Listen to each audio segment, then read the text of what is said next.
Won't you take the best part of me?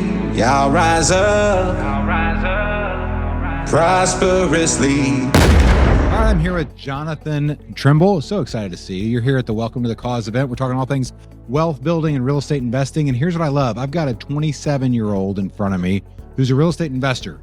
I'm the old man, get off my lawn, 51 years old, lost everything in 2008 by investing in real estate. Let's talk the Burr Method. What does Burr stand for? Yeah, it's buy, rehab, rent, and refinance. And then repeat and do it again, right? Yes. And so the theory itself to leverage other people's money to buy more and more properties is not faulty. It's when you time it wrong. It's when you don't have enough equity, or the bank comes knocking for their money like they did to me in 2008, right? Mm-hmm. That's the problem.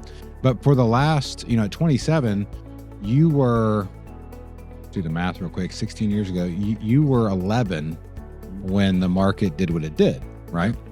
No one is crazy. But for those 50-year-olds here who lost everything in 2008, we're terrified that you're going to put yourself in a position to lose everything. So what would you say to that? I'd be really curious kind of as to what your thoughts are on safeguarding and not having someone call a note due, because at 50% equity, I would have never have thought that a lender would have been calling someone as stable as you are at 50% equity in some properties. It's crazy. So a couple things I did wrong, and I'm glad you brought this up. Number one, I invested in properties that only other investors would buy from me if everything went to heck in a handbag, right?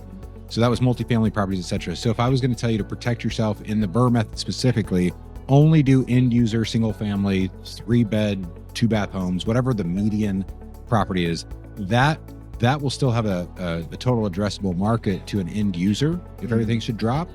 In Kansas City, where I was, the market only dropped 17% for residential retail. So if you've got a 50% margin of safety, you're good. The problem is multifamily dropped 70%. So that's where I got bit. So for me, if I was going to do the Burr Method today, two things. I would only do end user purchasable assets, meaning single family residential. The second thing is I would have connections with people, because I was kind of by myself.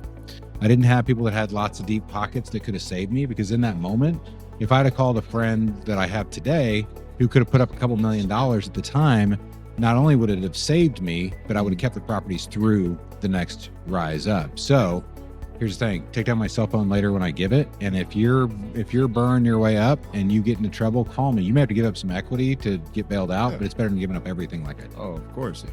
Yeah. So are you an investor now? Yeah. I love it. How many properties do you have?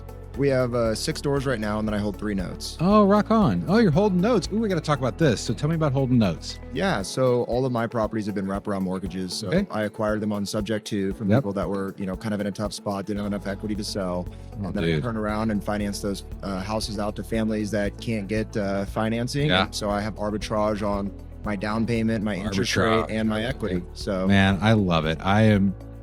You're going to be so wealthy, and you're taking more risk than most, and that's okay as long as you can mitigate that risk.